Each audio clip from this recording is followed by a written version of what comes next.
When I first started traveling through Southeast Asia, I first came to Vietnam and I did whatever I wanted.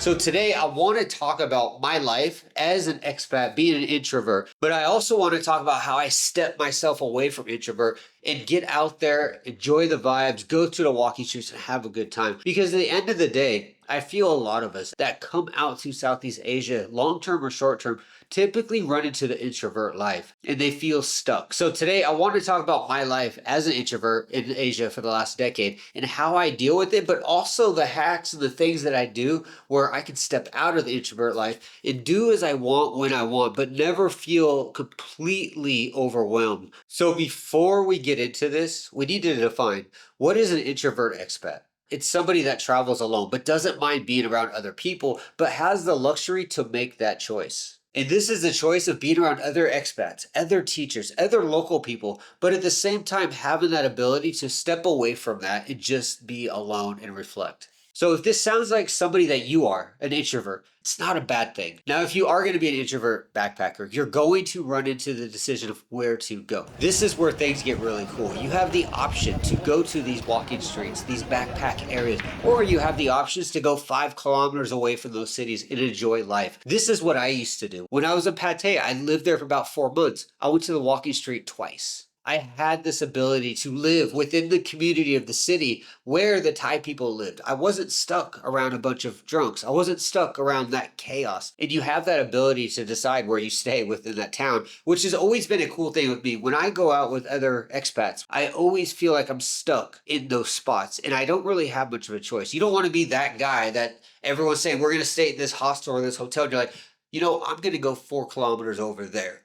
They're going to think you're crazy. However, this is where you have that advantage. When you decide to step out of that introvert life, you can do that. And then once everything's done, you go back to what you wanted. And this allows me to find places that match my vibe. When I go to some places, I don't want to go crazy and have fun like that. So for an introvert, I was able to enjoy that chaos of the main city, but also know that at the end of the day, I was able to go back to what I wanted. You have a choice.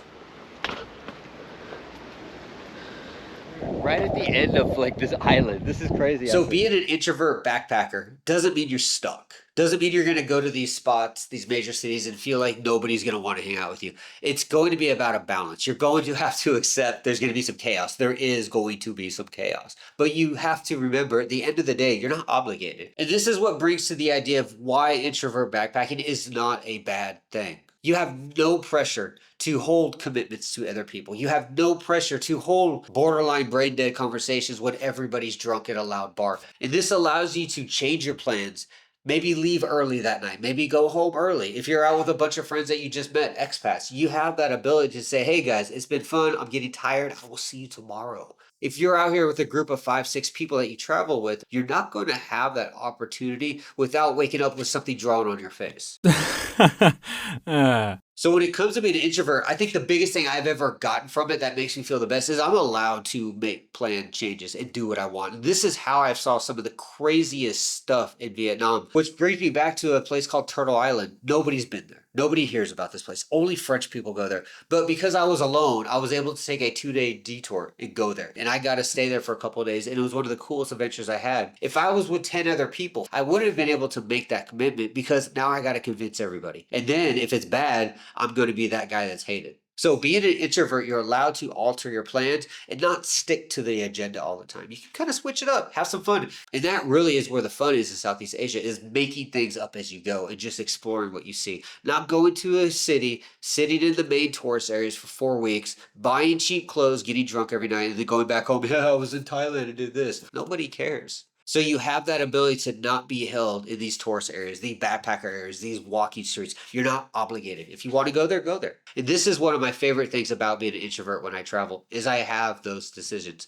and that's freedom. So you don't want to be an introvert for the day. What do? If you're out here, you decide, hey, I just want to be a backpacker, expat, just want to go crazy. I don't want to sit inside. I don't want to think to myself. I just want to go out and be an expat, a backpacker, have fun. What do? My advice with this is go to a local hostel, go to a pub, go to the expat walking streets, go where the tourists go. And if you want to go on these bigger trips with other backpackers, go to the local hotels in these tourist areas and sign up for these group events. You're in a group of 30, 40 people doing some event for the day. And another good one is if you drink, you could do a beer pub run. These are an amazing thing to do if you drink. I don't recommend starting to drink to do these, but if you already drink, you go bar to bar within a tourist area and you just hit all these different bars. You meet all these different people. You get to meet a lot of locals and you get to trade a lot of stories. And this is how I met a lot of these expats that I know to this day. And if you don't want to risk going to a random bar, hoping you find somebody, feel disappointed, you have to go home. He's like, there was nobody there. Join a Facebook group, go to a Reddit group, join a local WhatsApp group, join teachers groups, any of these types of private groups on these channels or these websites, and start meeting local like-minded people. A lot of expats and a lot of teachers actually connect through WhatsApp talkie groups, mostly dedicated to teachers teaching in Southeast Asia. So join these teaching groups, not for the intent of teaching, and start saying, hey guys, what are we doing this weekend? I'm ready to go. Where are we going? Or if they don't want to go, they can at least tell you, hey, this is a good spot to go. It's always going crazy. You'll love it. And the best part of all of this is if you go out to these group parties, you go to these walking streets, you go to these beer pub runs, and you don't feel comfortable, you feel tired, you don't feel like it's working no more, you can leave. Hey guys, I'm feeling a little drunk. I'm going to go home. I think I'm sick. Have a good night.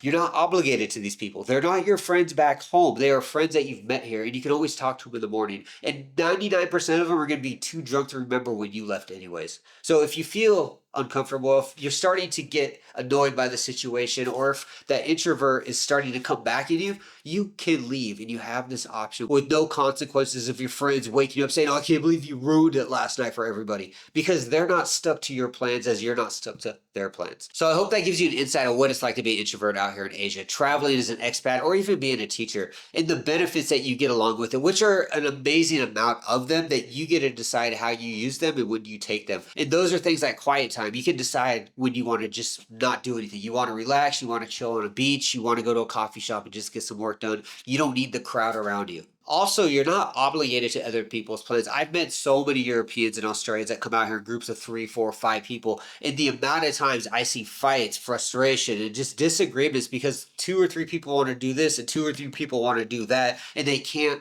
compromise on what to do, and there's not enough time to do everything. So when you are an introvert, you have that ability to do everything or just do one thing. It's up to you. You have this time. Nobody's going to hold you down. Nobody's going to chastise you for not wanting to do something because you're not obligated to them. When you are an introvert, you are pretty much dependent on yourself and the relationships you build with other people around you, being the local people. And just a little hack on top of that, if you want to get away, you want to go to a resort, you just don't want to be in the chaos, the noise, and all that stuff. As a solo introvert traveler, you have the advantage to rent resort rooms in a lot of these couples resorts. I know this sounds lonely, but hear me out.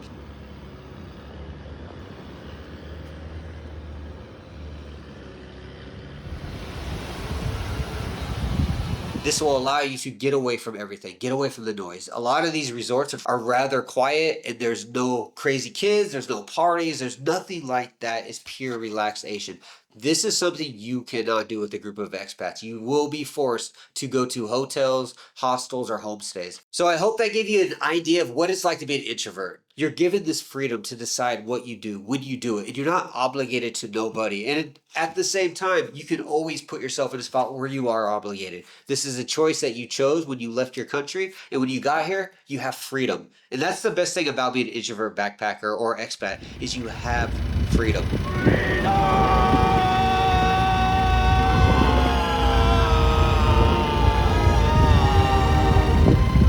That's why I love it so much. So if you're in this situation where you feel like you're going to come out here and be stuck and alone, you're not alone. Check out the other videos. If you're part of my members group, we talk about all kinds of crazy stuff in a Discord, so you're never alone. And if you do want to go a little crazy, you want to step out of your comfort zone and not be an introvert, you have that ability. So with that being said, guys, I'm going to get out of here. Thanks for watching, and I will see you again.